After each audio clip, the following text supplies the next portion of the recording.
Gang violence is rocking the Rose City with almost 60 violent crimes and shootings already this year. Well, tonight the Fox 12 investigators uncover major ways that Portland's gangs seem to be getting the money for all those guns. KPTV's Natalie Brand is live at the mobile newsroom now to explain how it often involves preying on your kids. Natalie?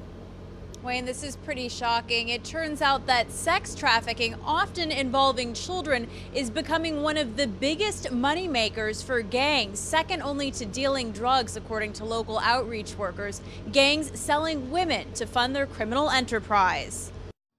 At crime scenes like these, it's easy to see the impact of gang violence on Portland. But for every victim you see on the streets, more are suffering silently behind closed doors. I got jumped into the gang by being raped by all of them and then forced out onto 82nd Avenue. Jerry Williams says she was forced into prostitution 2 decades ago by a roommate's brother who was a Crips gang member. I was locked in a room every day from the outside and only allowed to go out to use the bathroom and eat, and then of course to go out and walk the street. From 8 p.m. to 6 in the morning, 7 days a week, Williams says shame and fear kept her quiet. One of the biggest rules in being in a gang is you don't tell. Williams says she finally escaped her nightmare only after she was stabbed and left for dead by a John in Southeast Portland. Now she works for the City of Portland's Office of Neighborhood Involvement, helping other sex trafficking survivors, a growing number of whom were held captive by gangs. A man can sell a drug one time and then that drug is gone.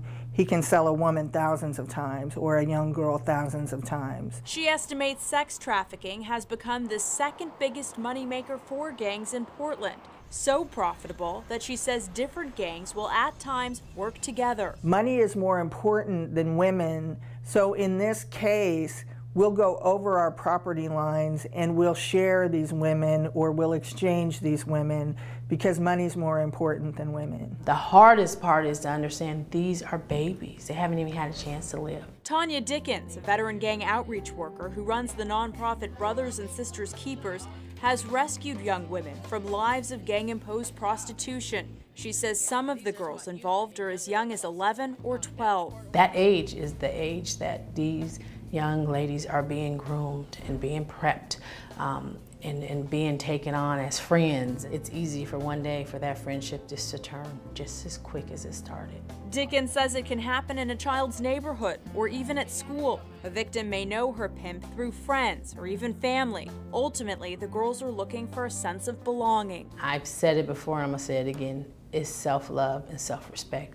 If you don't love you and you don't respect you, and if you don't think you're the best thing to happen, no one else will. Dickens says she focuses on building self-esteem and connecting the girls she rescues with family members and role models who will help them recover from emotional and physical abuse that leave a lasting mark. They have been beaten down so much in that short time, but it has caused almost a lifetime of damage. But survivors, including Jerry Williams, know a brighter future is possible. Her mission now, saving women from a lifestyle no one should have to suffer. We need to turn some things around.